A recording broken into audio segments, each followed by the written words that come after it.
What drives a man to become the most lethal tank commander in the history of warfare, yet remain virtually unknown for decades after his death? The answer lies in the shadows of World War II, where ideology often eclipsed achievement, and where one man's extraordinary skill became buried beneath layers of propaganda and deliberate obscurity.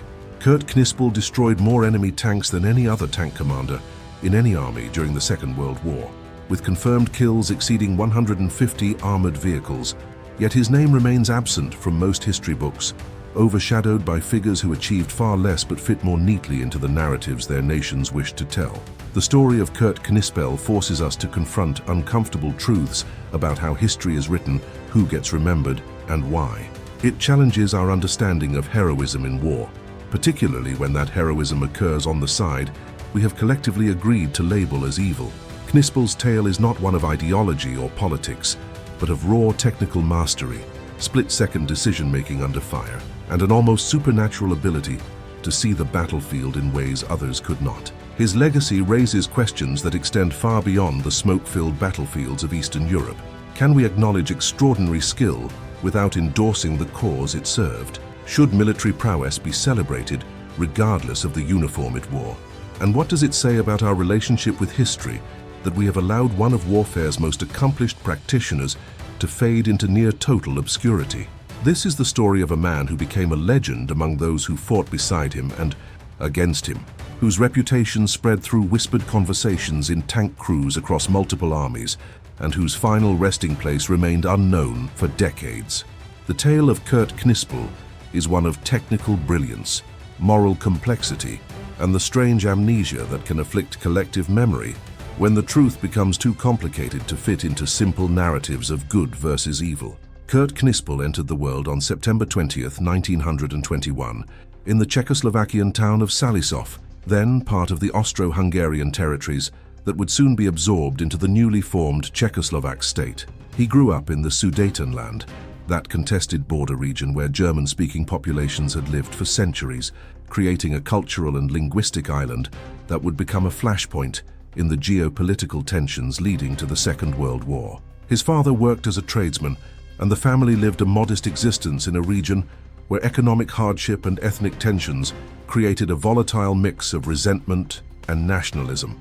The young Knispel showed little interest in academic pursuits, but demonstrated an uncanny mechanical aptitude from an early age. He could disassemble and reassemble machinery with an intuitive understanding that seemed to bypass the need for formal instruction. This practical intelligence would later prove invaluable in the complex mechanical environment of armored warfare, where the ability to diagnose and repair technical problems under combat conditions often meant the difference between survival and death. His hands seemed to possess a language of their own when working with engines, gears, and mechanical systems, communicating with metal and oil in ways that mystified those around him. But it was a moment in his late teenage years that would prove most significant in shaping his trajectory. As the Nazi regime consolidated power in Germany and cast covetous eyes toward the Sudetenland, Knispel faced a choice that countless young men in border regions throughout history have confronted: align with the rising power that promised to protect his ethnic community, or resist the tide of nationalism sweeping across Central Europe. In 1938, as German forces occupied the Sudetenland following the Munich Agreement, Knispel found himself swept up in events far larger than any individual life. The choice before him was less a deliberate decision than a current too strong to swim against. When he was conscripted into the Wehrmacht in 1940, Knispel could not have imagined that he was beginning a journey that would make him the most successful tank commander in military history. He entered military service without particular enthusiasm for Nazi ideology, a detail that would prove significant throughout his career. Unlike many of his contemporaries who joined the armed forces fired with ideological fervor, Knispel approached soldiering as a craft to be mastered rather than a crusade to be won. This distinction, subtle but crucial, would define both his extraordinary success and his troubled relationship with military authority. The intriguing element that captures attention when examining Knispel's early military career is how quickly he distinguished himself not through ideological commitment, but through sheer technical excellence. In an army that prized ideological purity and political reliability, Knispel succeeded purely on the basis of skill, a reality that both elevated him and created friction with superiors who valued party loyalty over tactical brilliance. His rise through the ranks occurred not because he embraced the ideology of the regime he served, but because he possessed an almost preternatural ability to do one thing better than anyone else: destroy enemy armor. The Sudetenland of Knispel's youth was a place where identities were complicated and loyalties were divided. German-speaking families like the Knispels had lived in these territories for generations, their ancestors having settled the region centuries earlier. They maintained German cultural traditions, spoke German as their primary language, and often felt more connected to German culture than to the Czech state that governed them after World War I. This created a population susceptible to Nazi propaganda about ethnic Germans being oppressed in Czechoslovakia, though the reality was far more nuanced than the simplified narrative suggested. Knispel's family was not particularly political, focused instead on the practical challenges of making a living in economically depressed times. The Great Depression had hit Central Europe hard, and the Sudetenland suffered perhaps more than most regions. Unemployment was rampant, businesses failed, and young men faced futures with limited prospects.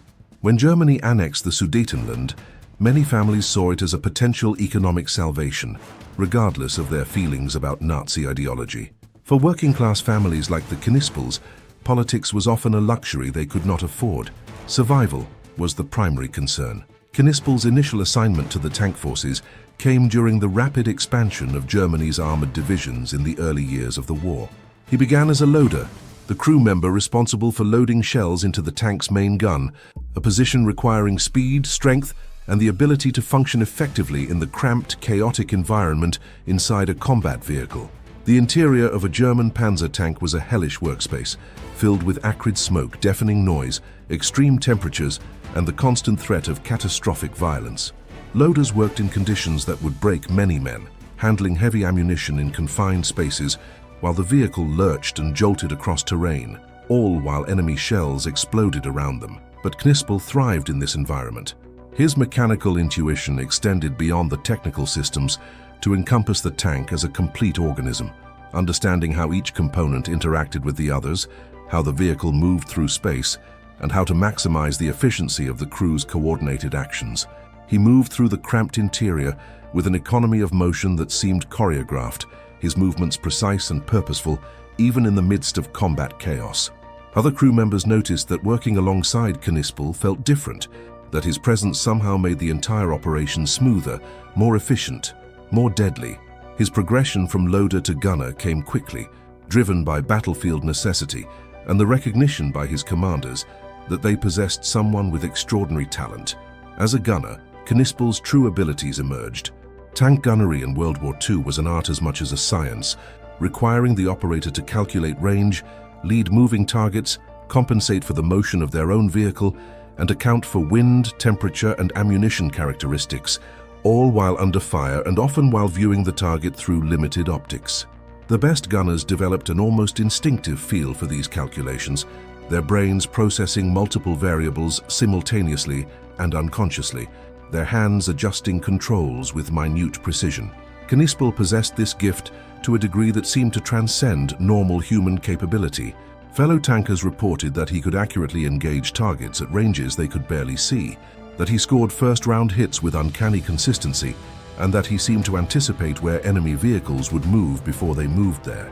His kill ratio climbed steadily throughout 1941 and 1942 as German forces drove deep into Soviet territory during Operation Barbarossa and the subsequent campaigns on the Eastern Front. The Eastern Front presented challenges unlike anything the German military had previously encountered. The vastness of the Soviet Union meant that battles occurred across enormous distances, supply lines stretched to breaking points, and the harsh continental climate created extremes of heat and cold that tested both men and machines. Summer temperatures could exceed 40 degrees Celsius, turning tank interiors into ovens. Winter temperatures dropped to 40 below zero, freezing lubricants, cracking metal components, and making every mechanical operation exponentially more difficult. Soviet tank tactics in the early war years were often crude, but numerically overwhelming. The Red Army possessed vast numbers of tanks, many of them technically inferior to German vehicles, but deployed in such quantity that they could achieve local superiority even when suffering catastrophic losses. Soviet commanders were willing to accept casualty rates that would have been unthinkable in Western armies, throwing wave after wave of tanks into attacks even when earlier waves had been decimated. German tank crews like Knispel's often found themselves facing multiple opponents simultaneously, having to destroy several enemy tanks in rapid succession just to survive individual engagements. But conflicts arose that complicated Knispel's ascent through the ranks. He possessed a stubborn streak of independence and a willingness to speak his mind that put him at odds with superiors who expected unquestioning obedience. He intervened to protect Soviet prisoners from abuse, an action that could have resulted in severe punishment in an army where brutality towards Slavic populations was not just tolerated, but often encouraged. He refused to join the Nazi Party despite pressure to do so, marking him as politically unreliable in an increasingly ideological military establishment.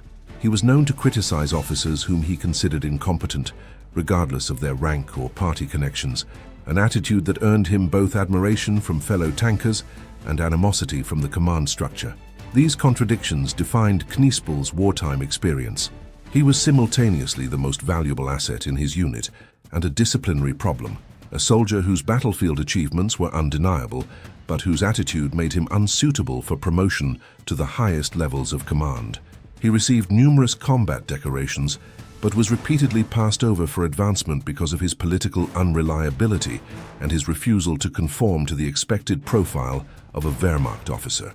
Several times he was recommended for the Knight's Cross, Germany's highest military decoration, only to have the recommendation blocked by superiors who considered his attitude inappropriate, regardless of his battlefield accomplishments. The experience that perhaps best illustrated Knispel's character occurred during the winter of 1942, when his tank unit was engaged in brutal combat near Rostov. A Soviet tank crew had been forced to abandon their burning vehicle and were attempting to surrender when members of a Waffen-SS unit moved to execute them. Knispel physically intervened, placing himself between the SS soldiers and the Soviet prisoners, defying the SS men and insisting that the prisoners be treated according to military convention. The confrontation could have ended in Knispel's arrest or even execution, but his reputation among the regular Wehrmacht troops was such that the situation diffused without violent consequences for him, though it added another black mark to his service record. This incident reveals something crucial about the man. In an environment where following orders and maintaining ideological conformity were paramount, where dissent could mean death, Knispel chose to act according to his own moral code. He was not a man who could easily compartmentalize his behavior, following orders mechanically, regardless of their ethical implications. He possessed an internal compass that guided his actions, even when doing so created professional and personal risks. This made him unusual in the Wehrmacht, where the vast majority of soldiers either enthusiastically embraced Nazi ideology or passively accepted it as the price of survival. By 1943, Knispel had been promoted to tank commander, the position where his talents would reach their fullest expression. As commander, he controlled not just the gunnery, but the positioning of the entire vehicle, the coordination of the crew, and the tactical decisions that determined whether his tank would kill or be killed. His approach combined aggressive offensive action with careful positioning, an ability to read terrain like a tactical text, and a gift for finding firing positions that gave his tank maximum advantage while minimizing exposure. He seemed to possess an internal map that allowed him to navigate complex battlefield geometry while under fire, always positioning his vehicle where it could strike effectively while remaining as protected as possible. The tanks Knispel commanded evolved throughout the war as German industry developed progressively more powerful vehicles.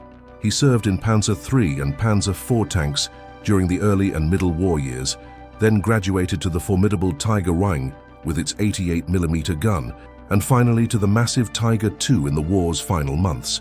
Each vehicle had distinct characteristics, advantages, and limitations. The Panzer IV was reliable and relatively mobile, but increasingly outgunned by newer Soviet tanks. The Tiger I was nearly invincible frontally, but mechanically temperamental and fuel-hungry. The Tiger II mounted devastating firepower, but was so heavy that it could barely move cross-country and broke down frequently. Knispel adapted his tactics to each vehicle's strengths and weaknesses. In lighter tanks, he emphasized mobility and positioning, using speed and maneuverability to offset inferior armor and firepower. In the Tiger tanks, he exploited their superior guns and frontal armor to engage at long range where enemy tanks could not effectively return fire. He became expert at maximizing each vehicle's potential while compensating for its limitations, demonstrating a tactical flexibility that many commanders lacked. His crews developed intense loyalty to him, not just because he was successful, but because he treated them with respect and consideration unusual in the rigid hierarchy of the Wehrmacht. He learned the names and backgrounds of every crew member, understood their strengths and limitations, and worked to develop their skills rather than simply demanding performance. He shared information about tactical situations with his crews rather than keeping them ignorant, explaining his reasoning so they could understand the bigger picture. This approach created crews that functioned as cohesive teams rather than as commanders, with subordinates mechanically following orders. The psychological bonds within successful tank crews were crucial to their effectiveness. A tank crew lived together, fought together, and often died together. They existed in extreme intimacy, sharing a confined space under the most stressful conditions imaginable. Crews that developed strong interpersonal bonds performed better than those that did not, because trust allowed for smoother coordination and because men fought harder to protect crewmates they cared about personally. Knispel understood this instinctively, fostering the kind of camaraderie that made his crews willing to follow him into seemingly impossible situations. The training regimen Knispel imposed on his crews was rigorous and comprehensive. He drilled them constantly on procedures, ensuring that every action became automatic muscle memory that could be executed without conscious thought. He practiced emergency procedures until crews could respond instantly to mechanical failures, fires, or penetrations. He conducted endless gunnery practice, refining his gunners' ability to estimate range and lead moving targets. He trained drivers to navigate difficult terrain and to position the tank precisely where he needed it. This relentless focus on fundamentals created crews that functioned with machine-like efficiency even under the most chaotic combat conditions. Communication within the crew was another area where Knispel excelled. Tank combat required constant communication among crew members, but the noise inside a combat vehicle made verbal communication difficult. Knispel developed a system of hand signals and non-verbal cues that allowed his crew to coordinate, even when speaking was impossible. He established clear protocols for who spoke when, minimizing confusion and ensuring that critical information was transmitted efficiently. His commands were always clear, concise, and specific, leaving no room for misunderstanding even in the heat of battle. The psychological preparation for combat was equally important. Knispel recognized that fear was the greatest enemy of effective performance, that panicked crews made mistakes that got them killed. He worked to inoculate his crews against fear through repeated exposure to combat conditions, teaching them to channel adrenaline into heightened performance rather than paralysis. He led by example, remaining calm and composed even in the most desperate situations, demonstrating that it was possible to function effectively even when terrified. This psychological conditioning helped his crews maintain effectiveness in circumstances that would reduce less prepared crews to ineffective panic. The essence of Knispel's mastery lay in understanding armored combat as a fusion of multiple disciplines: geometry, physics, psychology, and artistry. Tank warfare during World War II was not simply a matter of who had the better armor or the bigger gun, though those factors certainly mattered. Success required understanding angles of deflection, knowing that a shell striking armor at an oblique angle had far less penetrating power than one striking perpendicularly. It required knowledge of ballistics, the curved path that a shell followed through the air, dropping progressively more with distance, requiring the gunner to aim progressively higher for longer shots. It demanded awareness of ammunition types, knowing when to use armor-piercing rounds versus high-explosive shells, understanding the trade-offs between penetration and damage. But beyond the technical knowledge, superior tank commanders needed to develop an almost supernatural tactical awareness. They had to track multiple enemy vehicles simultaneously, assessing which posed the greatest threat and which could be engaged safely. They needed to predict enemy movement, understanding how opposing commanders would react to changing battlefield conditions. They had to communicate effectively with their crew under conditions of extreme stress and sensory overload, issuing clear, concise orders that could be understood and executed instantly, despite the deafening noise inside a combat vehicle. Knispel excelled at all of these requirements, but what truly distinguished him was his ability to remain calm and analytical in situations where most men would be overwhelmed by terror and adrenaline. Numerous accounts from crew members and fellow commanders describe Knispel's almost eerie composure under fire, his voice remaining steady and measured, even when shells were striking their tank, his hands moving with practiced precision even when death seemed imminent. This emotional control allowed him to process information and make decisions faster than opponents who were functioning in a state of panic or diminished capacity. The concept of situational awareness in combat challenges traditional assumptions about heroism and courage. The popular imagination often conceives of battlefield courage as reckless bravery, a willingness to charge forward regardless of danger. But in armored warfare, that kind of courage typically resulted in rapid death. The truly effective tank commanders were those who could balance aggression with caution, who knew when to press an advantage and when to withdraw, who could be simultaneously bold and calculating. Knispel embodied this paradoxical combination, fighting with ferocious intensity while maintaining the mental clarity to avoid unnecessary risks. His tactics evolved throughout the war as he encountered different opponents and different battlefield conditions. Against Soviet T-34 tanks in the early years of the Eastern Front campaign, he learned to exploit the superior optics of German tanks, engaging at ranges where he could see his opponents clearly, while they could barely detect his position. When facing the heavier Soviet KV-1 and later IS-2 tanks, he developed techniques for targeting specific weak points in their armor, aiming for the turret ring, the lower hull plate, or the engine compartment, rather than attempting to penetrate the thick frontal armor directly. He understood vehicle dynamics in ways that gave him tactical advantages. He knew that a tank moving at speed was a far more difficult target than a stationary one, but also that firing accurately while moving at speed was nearly impossible with the technology of the era. This knowledge informed his tactics of rapid movement, followed by brief halts to engage targets, then immediate movement again before return fire could be accurately directed at his position. He mastered the technique of hull-down positioning, using terrain features to conceal most of his tank's profile while exposing only the turret, minimizing the target area presented to enemy gunners. The psychological dimension of tank combat also played into Knispel's effectiveness. He understood that enemy crews who were already shaken or demoralized would make mistakes, would fire hastily without proper aim, would panic and expose themselves unnecessarily. He sometimes used suppressive fire not to destroy targets, but to force them into disadvantageous positions or to disrupt their decision-making. He developed an intuitive sense for when an enemy commander was losing control of a tactical situation, pressing his advantage at those moments of vulnerability. Traditional military doctrine emphasized the importance of numerical superiority and coordinated combined arms operations, principles that remained valid at the strategic and operational levels. But at the tactical level, in the actual moment of combat between opposing armored vehicles, individual skill and crew coordination could overcome significant numerical disadvantages. Knispel proved this repeatedly, engaging and defeating multiple enemy tanks in single engagements, sometimes destroying 4 or 5 vehicles before withdrawing or before friendly reinforcements arrived. The mathematics of tank combat worked in counterintuitive ways. A single highly skilled tank crew with good positioning could engage multiple opponents sequentially, destroying each before the others could coordinate an effective response.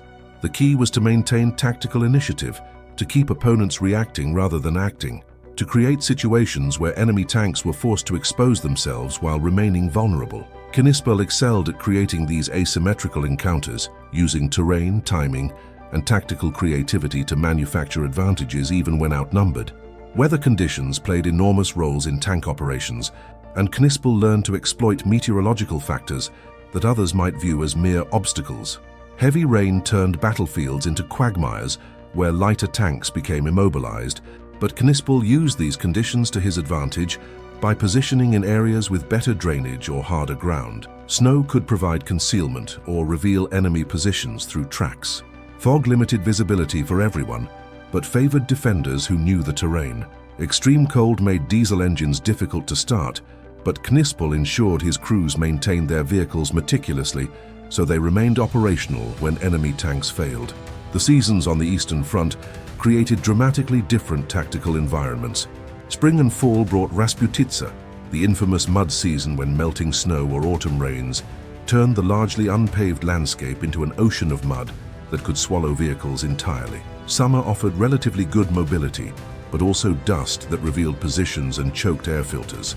Winter brought brutal cold, but also frozen ground that allowed movement across terrain impassable in other seasons. Knispel adapted his tactics to each season's unique challenges and opportunities. The relationship between firepower, armor, and mobility formed the eternal triangle of tank design, with improvements in one area typically requiring compromises in the others. Knispel understood these trade-offs intimately and adjusted his tactics based on his vehicle's position within this triangle. When commanding lighter, more mobile tanks, he used their speed and agility to compensate for weaker guns and armor. When in heavier vehicles, he exploited their firepower and protection, while managing their limited mobility carefully. Range estimation represented one of the most critical skills for tank gunners, and Knispel possessed an almost uncanny ability to judge distances accurately. Without modern laser rangefinders, gunners had to estimate range visually and through experience, knowing how large enemy tanks appeared at different distances and how terrain features could create optical illusions. Knispel trained his eyes through thousands of engagements, developing range estimation abilities that consistently exceeded those of his peers. The technological evolution of tank warfare during World War II was rapid and dramatic. The war began with relatively light tanks mounting small guns and ended with heavy vehicles weighing over 60 tons and mounting guns that could defeat any armor in existence. Knispel lived through this entire evolution, constantly adapting to new vehicles, new weapons, and new enemy capabilities.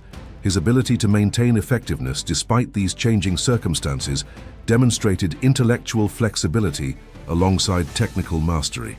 The tactical innovation Knispel brought to tank warfare included developing new techniques for coordinating with other tanks in his unit. He pioneered methods of mutual support where tanks would cover each other, one engaging while others provided overwatch, ready to suppress or destroy threats to the engaging tank. He developed hand signals and radio protocols that allowed rapid coordination even in the chaos of battle. He trained his fellow tank commanders in his methods, spreading his tactical innovations throughout his unit and improving overall effectiveness. Another dimension of Knispel's tactical genius involved his ability to read enemy intentions and predict their actions. By observing how enemy tanks positioned themselves, how they moved, and how they engaged, he could often determine what their commander was planning and react preemptively. This predictive ability gave him crucial seconds of advantage, allowing him to position favorably or strike first in encounters that might otherwise have been even exchanges or losses. The importance of maintenance and mechanical reliability cannot be overstated in extended combat operations. Knispel was fanatical about vehicle maintenance, ensuring that his tank was always in optimal mechanical condition. He personally supervised maintenance routines, checked critical systems himself, and never allowed shortcuts that might compromise reliability. This attention to detail meant that his tanks remained operational when others broke down, giving him tactical opportunities denied to crews with less reliable vehicles. The evolution of Knispel's command style reflected growing experience and confidence. Early in his career as a commander, he relied heavily on careful positioning and methodical engagement, minimizing risks while building his crew's experience.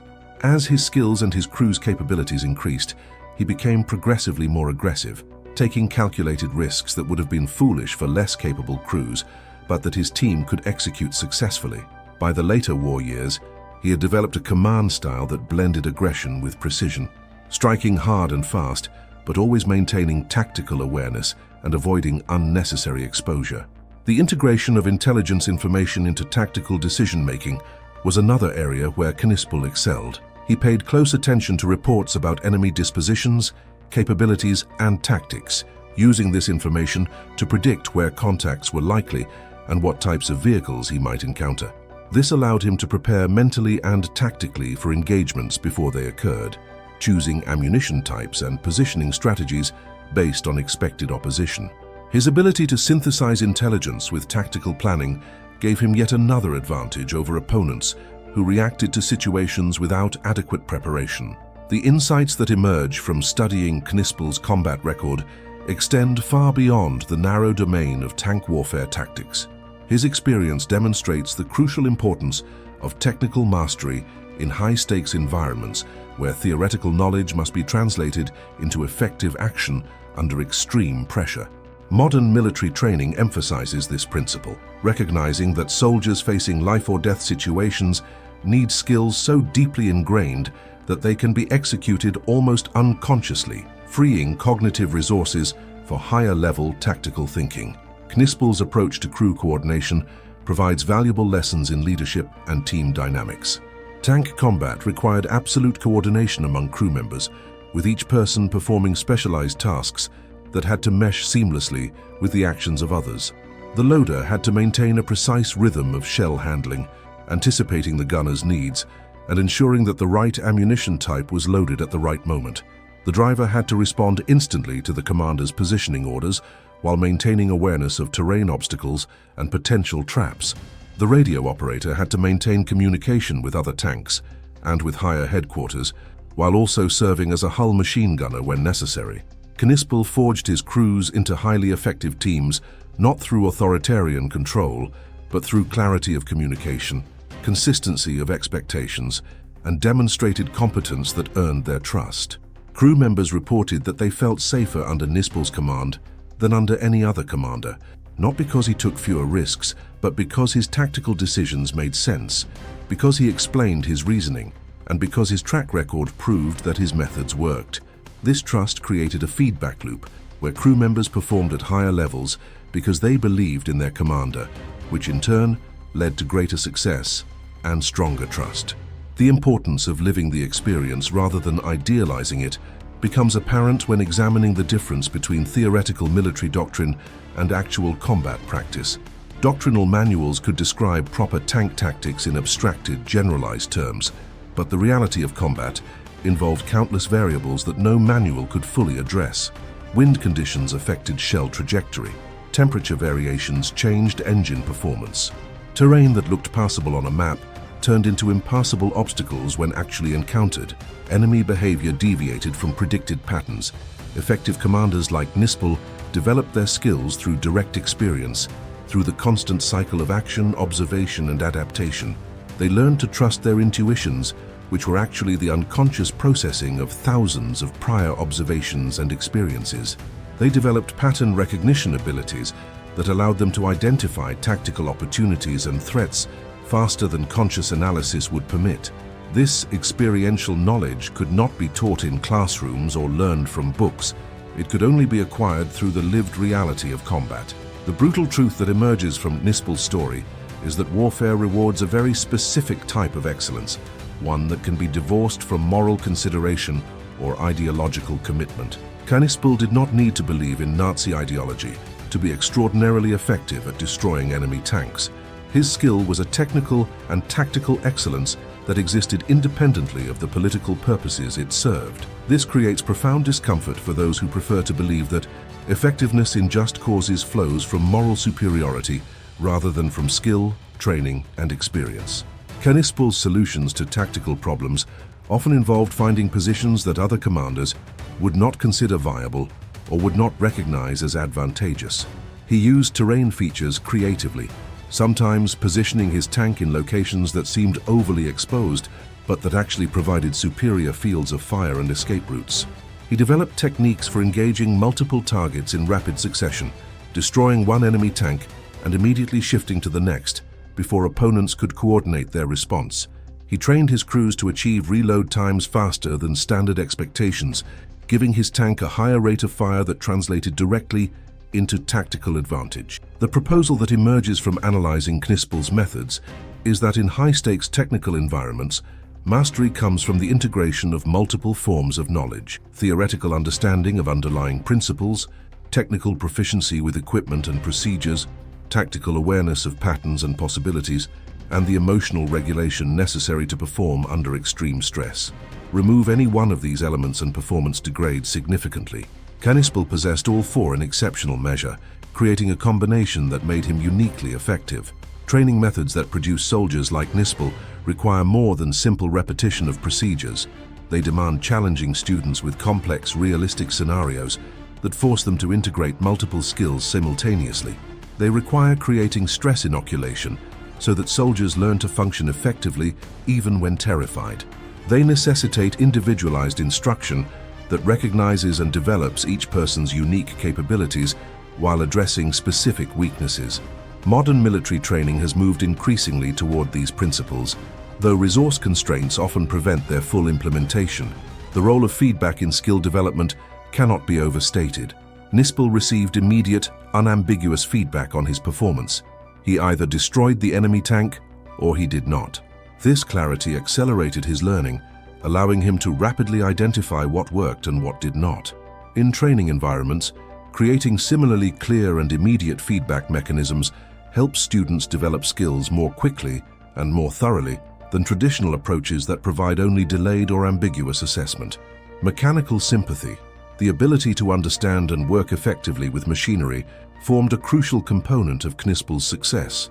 He did not view his tank as simply a tool to be operated according to a manual, but as a complex system with its own characteristics, quirks, and limitations.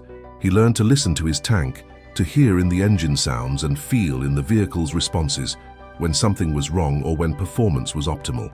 This intuitive connection with his equipment allowed him to push vehicles to their limits without exceeding them. The concept of situational awareness that Knispel embodied has been studied extensively in modern military psychology and human factors research. It involves not just perceiving information from the environment, but comprehending what that information means and projecting what will happen next. Elite performers in high-risk environments consistently demonstrate superior situational awareness, processing more information more accurately and using it to make better decisions faster than their peers. Risk management in combat represents a constant challenge, requiring commanders to balance aggressiveness with caution. Too much caution means failing to exploit opportunities and allowing enemies to dictate the terms of engagement. Too much aggression leads to unnecessary casualties and tactical failures. Knispel navigated this balance with exceptional judgment, taking calculated risks when the potential payoff justified the danger while avoiding foolish gambles that sacrificed his crew for minimal gain. The development of tactical judgment requires extensive experience combined with systematic reflection on that experience. Knispel did not simply accumulate combat hours, he actively analyzed each engagement, identifying what worked and what did not, understanding why certain decisions led to success while others failed. This reflective practice accelerated his development beyond what mere repetition would have achieved, allowing him to extract maximum learning from each experience. The importance of adaptability in changing tactical environments emerged as a consistent theme in Knispel's career. No two engagements were identical, and rigid adherence to predetermined tactics would have been fatal. He constantly adjusted his approach based on enemy capabilities, terrain, weather, ammunition availability, vehicle condition, and crew status. This tactical flexibility required both broad knowledge and the creativity to apply that knowledge in novel combinations suited to specific circumstances. The examination of Kurt Knispel's career forces confrontation with deeply uncomfortable questions about morality, achievement, and historical memory. How should we regard extraordinary military skill employed in service of an evil cause? Does Knispel's personal rejection of Nazi ideology absolve him of moral responsibility for the effectiveness with which he fought for the Nazi war machine? Can we separate the technical appreciation of his abilities from the political context in which those abilities were employed? These questions have no easy answers, and attempting to resolve them requires careful consideration of multiple perspectives. Critics argue that celebrating or even acknowledging Knispel's achievements risks glorifying the Nazi military apparatus and minimizing the profound evil of the regime he served.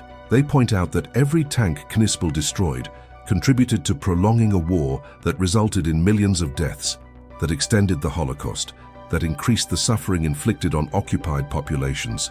From this perspective, his skill is not admirable but horrifying, evidence of how human capability can be channeled toward destructive ends. The fact that he personally rejected Nazi ideology seems insufficient when his actions materially supported the Nazi war effort. This criticism has substantial weight. Knispel fought primarily on the Eastern Front, where the German military was engaged in a war of annihilation against the Soviet Union, a campaign characterized by mass atrocities, the deliberate starvation of civilian populations, and the systematic murder of Jews, communists, and others deemed enemies of the Reich. While Knispel himself intervened to prevent some atrocities, his effective prosecution of armored warfare contributed to German military success, which in turn enabled continued occupation and continued atrocities. There is no escaping this moral reality. Yet complete dismissal of Knispel's technical achievement creates its own problems. Military historians studying armored warfare tactics have a legitimate interest in understanding how the most effective practitioners approached their craft, regardless of which side they fought on. The technical and tactical lessons from Knispel's combat methods have applications beyond the specific historical context of World War II.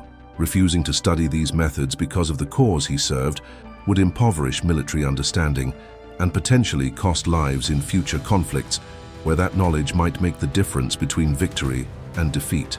Comparison with other historical figures illuminates some of these complexities. Erwin Rommel achieved fame as a brilliant tactical commander while serving Nazi Germany, and his reputation has been extensively debated in the decades since the war. Some argue for recognizing his military skill while acknowledging the regime he served. Others contend that his participation in the Nazi war machine negates any claim to admiration. Knispel's case is further complicated by his lower profile and his personal rejection of Nazi ideology, making simple categorization difficult. The question of moral responsibility in warfare extends beyond World War II to encompass broader philosophical territory. Soldiers in any army make individual contributions to collective efforts, and the moral status of those collective efforts varies enormously. A highly skilled tank commander serving in a democratic army engaged in a defensive war presumably bears less moral burden than an equally skilled commander serving an aggressive totalitarian regime. But both employ similar technical skills and may even use identical tactical methods. This suggests that the moral dimension exists primarily in the purposes to which skill is directed, rather than in the skill itself. The implications of Knispel's story for how we understand military excellence are profound. If we accept that technical mastery can exist independently of moral considerations, we must grapple with the reality that training military forces requires developing exactly the kind of focused, amoral technical excellence that Knispel embodied. Modern professional militaries explicitly cultivate this separation, training soldiers to perform their functions with maximum effectiveness while leaving questions about the justness of wars to civilian political leadership. This division creates potential for soldiers to become instruments of policy without necessarily endorsing that policy, much as Knispel became an instrument of Nazi military power without embracing Nazi ideology. Philosophers of war have long debated the relationship between jus ad bellum, the justice of the decision to go to war, and jus in bello, the justice of conduct within war.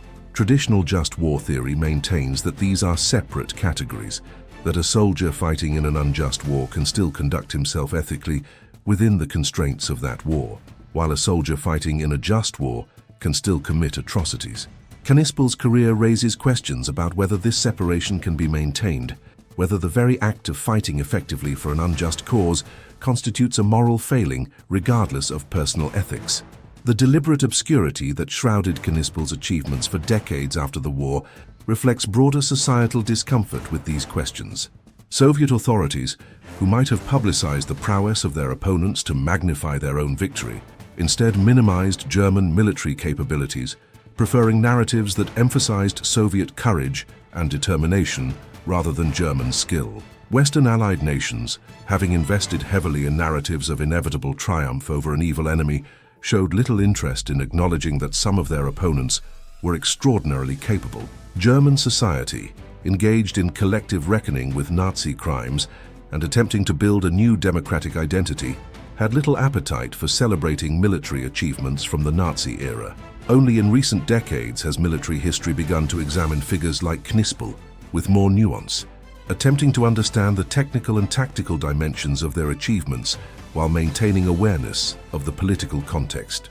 This approach allows for appreciation of skill while maintaining moral clarity about the purposes to which that skill was directed.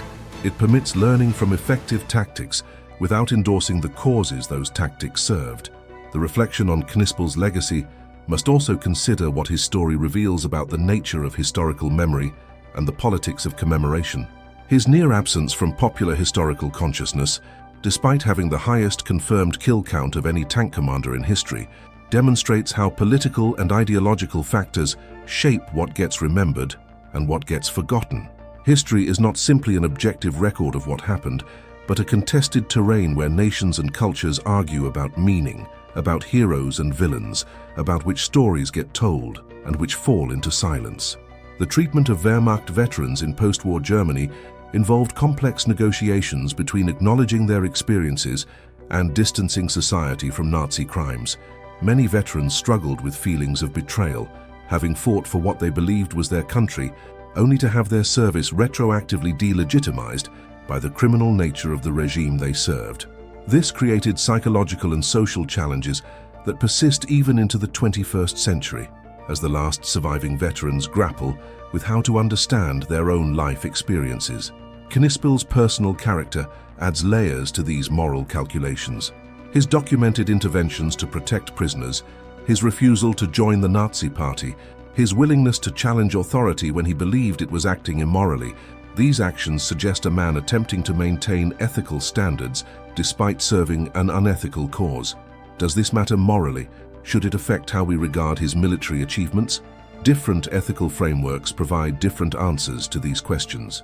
Consequentialist ethics might argue that Knispel's intentions and personal beliefs are irrelevant compared to the consequences of his actions, which objectively prolonged the Nazi war effort.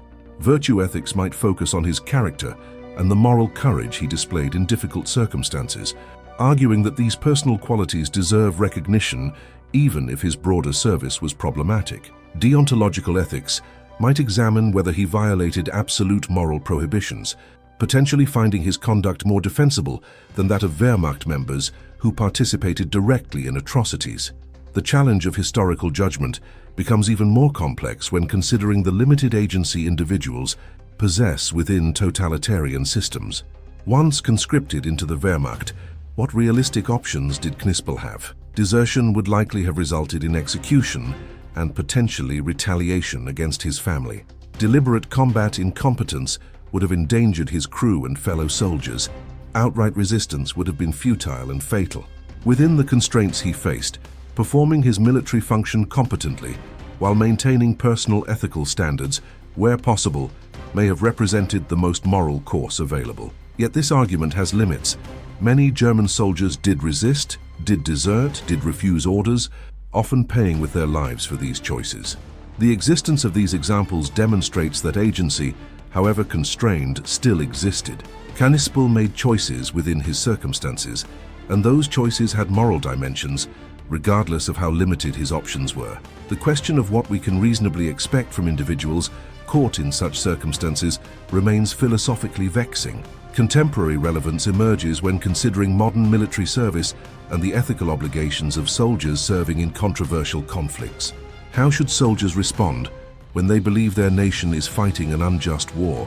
What moral responsibilities do they bear for participating in military operations they personally oppose? These questions echo the dilemmas Knispel faced, suggesting that his story has application beyond its specific historical context. The evolution of international humanitarian law since World War II reflects attempts to create clearer standards for military conduct and individual responsibility. The Nuremberg trials established that following orders does not absolve individuals of responsibility for war crimes. Subsequent developments in international law have reinforced that soldiers have obligations that transcend national loyalty, that certain actions are prohibited regardless of orders or circumstances. These legal frameworks attempt to address precisely the kind of moral ambiguity that Knispel's case embodies. The educational value of studying morally complex historical figures like Knispel lies precisely in the discomfort they create. Simple heroes and villains teach us little about the actual complexity of human behavior in extreme circumstances. Figures like Knispel, who combine extraordinary ability with moral ambiguity, force us to think more carefully about questions of responsibility, agency, skill, and morality. They resist easy categorization and demand that we develop more sophisticated frameworks for historical and ethical judgment. Kurt Knispel's war ended in April 1945, not in dramatic combat, but in the chaotic collapse of Nazi Germany's final days. He had been promoted to tank commander of one of Germany's most advanced vehicles, the Tiger II, a behemoth mounting an 88mm gun capable of destroying any Allied tank at ranges exceeding 2,000 meters. But by the spring of 1945, technical superiority mattered little against the overwhelming numerical advantage of advancing Soviet and Western Allied forces. Germany's infrastructure was shattered, fuel was scarce, and trained crews were being replaced by hastily trained boys and old men. On April 28, 1945, near the town of Vostitz in what is now the Czech Republic, Knispel's tank unit engaged advancing Soviet forces in one of the countless desperate rearguard actions that characterized Germany's final collapse. Details of the engagement remain fragmentary and contested, but what is known is that Knispel sustained severe wounds during the battle. His crew managed to evacuate him from his disabled tank, but medical facilities in the area had long since ceased to function effectively. Kurt Knispel died of his wounds on April 28 or 29, 1945, just days before Germany's unconditional surrender. His death, like much of his life, passed largely unnoticed by history. No dramatic obituaries marked his passing. No monuments were erected in his honor. For decades, even the location of his grave remained unknown, lost in the chaos of the war's final days and the political transformations that followed. The man who had destroyed more than 160 enemy tanks, who had survived years of brutal combat on the Eastern Front, who had achieved the highest confirmed kill count of any tank commander in any army, simply vanished from the historical record. The numbers themselves are staggering when placed in context. Knispel's 168 confirmed kills exceeded the totals of famous tank aces from other nations by enormous margins. The highest-scoring American tank commander, Staff Sergeant Lafayette Poole, was credited with 12 tank kills before being wounded and losing his leg. The British ace Harry Mr. Vickers was credited with approximately 16 tank kills. Even other German tank aces, who generally had higher totals than their Allied counterparts due to fighting on the defensive on the Eastern Front, rarely approached Knispel's numbers. Otto Carius, another renowned German tank commander, was credited with approximately 150 kills. Michael Wittmann, perhaps the most famous German tank ace, achieved approximately 138 kills. Knispel's totals exceeded all of them, yet his name remained known only to specialists and military historians for decades after the war.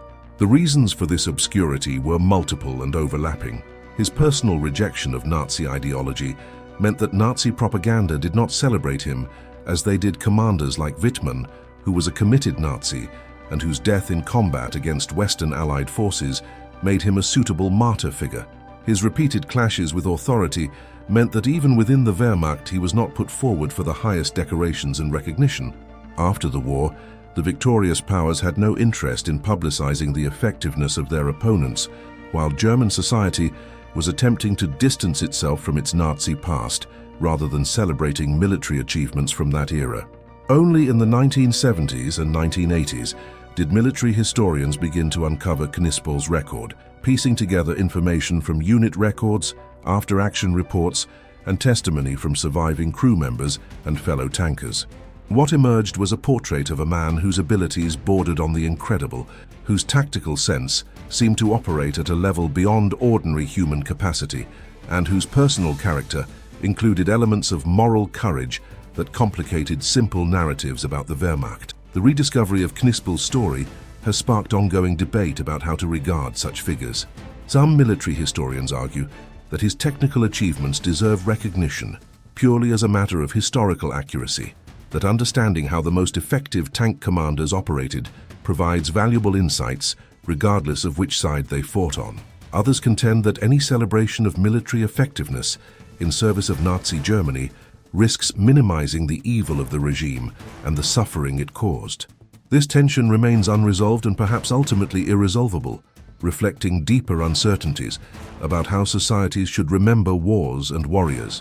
What can be stated with certainty is that Kurt Knispel possessed extraordinary ability in his chosen field, that his tactical sense and technical mastery set him apart from the vast majority of tank commanders who fought in World War II, and that his personal character included complexities that defy simple categorization. He was not a Nazi ideologue enthusiastically fighting for the Third Reich, but neither can he be absolved of responsibility for fighting effectively in service of one of history's most evil regimes. He intervened to protect prisoners from abuse, but his tank destroyed Soviet vehicles whose crews may have included those very prisoners' countrymen.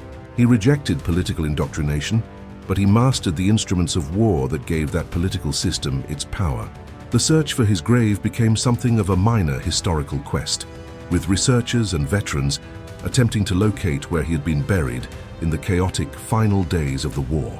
Not until 2013 was his final resting place definitively identified. In a cemetery in the Czech town of Vrbovec, the discovery brought closure to the factual aspects of his biography, but did nothing to resolve the moral and philosophical questions his story raises. In the decades since World War II, military forces around the world have studied armored warfare tactics, and many of the principles that Knispel employed intuitively have been codified into doctrine and training programs.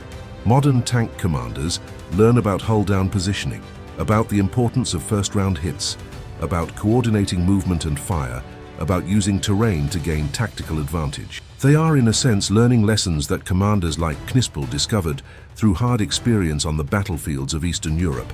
Though his name is rarely mentioned in connection with these teachings, the technological evolution of armored warfare has continued far beyond the mechanical tanks of World War II. Modern main battle tanks incorporate advanced armor, sophisticated fire control systems, thermal imaging, laser rangefinders, and computer-assisted targeting. In some ways, these technological advances have democratized tank gunnery, allowing average crews to achieve hit probabilities that would have seemed miraculous in Knispel's era. But in other ways, the fundamental challenges remain unchanged. Reading terrain, predicting enemy movement, coordinating crew actions, maintaining composure under fire, making rapid tactical decisions with incomplete information. The question of what Knispel might have achieved in a different time or on a different side remains a matter of speculation. Would his skills have been equally applicable fighting for the Western Allies or the Soviets? Almost certainly yes, as the technical and tactical challenges were similar, regardless of which army one served. Would he have become equally effective without the crucible of the Eastern Front, where combat was sustained, brutal, and continuous? Perhaps not, as that environment provided opportunities for skill development that would not have existed in a less intense combat theater. The comparison between Knispel and other legendary tank commanders reveals interesting patterns. Almost all of the highest-scoring tank aces fought on the Eastern Front for Germany or the Soviet Union, where combat was more intense and continuous than in other theaters. Western Allied tank commanders generally had lower totals because they fought fewer engagements and faced opponents with less training and equipment as the war progressed. This suggests that circumstance and opportunity played significant roles alongside individual skill in determining achievement levels. Yet, even accounting for these factors, Knispel's totals stand out as exceptional. He was not simply a product of favorable circumstances, but genuinely extraordinary in his abilities. Multiple independent sources confirm this, from official German records to testimony from Allied prisoners who encountered his unit to accounts from Soviet veterans who faced him in combat. The consistency of these reports across different sources and perspectives lends credibility to the assessment that Knispel represented something genuinely remarkable. The final months of Knispel's life were marked by increasing desperation as Germany's military situation deteriorated beyond recovery. Fuel shortages meant that even when functional tanks were available, they often could not be deployed. Ammunition supplies dwindled to critical levels. Replacement parts became unavailable, forcing crews to cannibalize damaged vehicles to keep others operational. The Tiger II that Knispel commanded in those final weeks was a powerful weapon, but also a maintenance nightmare, requiring constant attention to keep functioning. The psychological toll of fighting a clearly lost war while watching his nation collapse around him must have been enormous. Yet accounts from those final days suggest that Knispel maintained his professionalism and his commitment to his crew even as defeat became inevitable. He continued to train his men, continued to plan engagements carefully, continued to prioritize their survival even when the broader war was clearly lost. This dedication to duty, even in hopeless circumstances, reveals something about his character, a sense of responsibility that transcended political allegiance or strategic calculation. The circumstances of his final engagement remain somewhat unclear, with different accounts providing conflicting details. What seems certain is that his unit was engaged in a fighting withdrawal, attempting to slow Soviet advances while allowing German civilians and retreating military units to escape westward.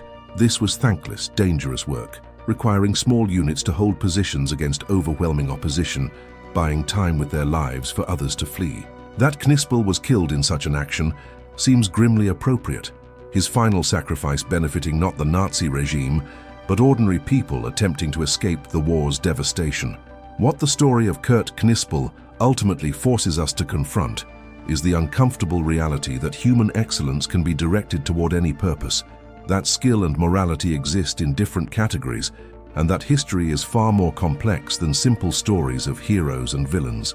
It challenges us to hold multiple truths simultaneously, that Knispel was extraordinarily skilled, that his skill was employed in service of an evil cause, that his personal character included admirable elements, and that none of these facts negates the others. The world was indeed stunned when researchers finally compiled the evidence of Knispel's achievement, though that stunning came decades too late for the man himself to know that his record had been recognized.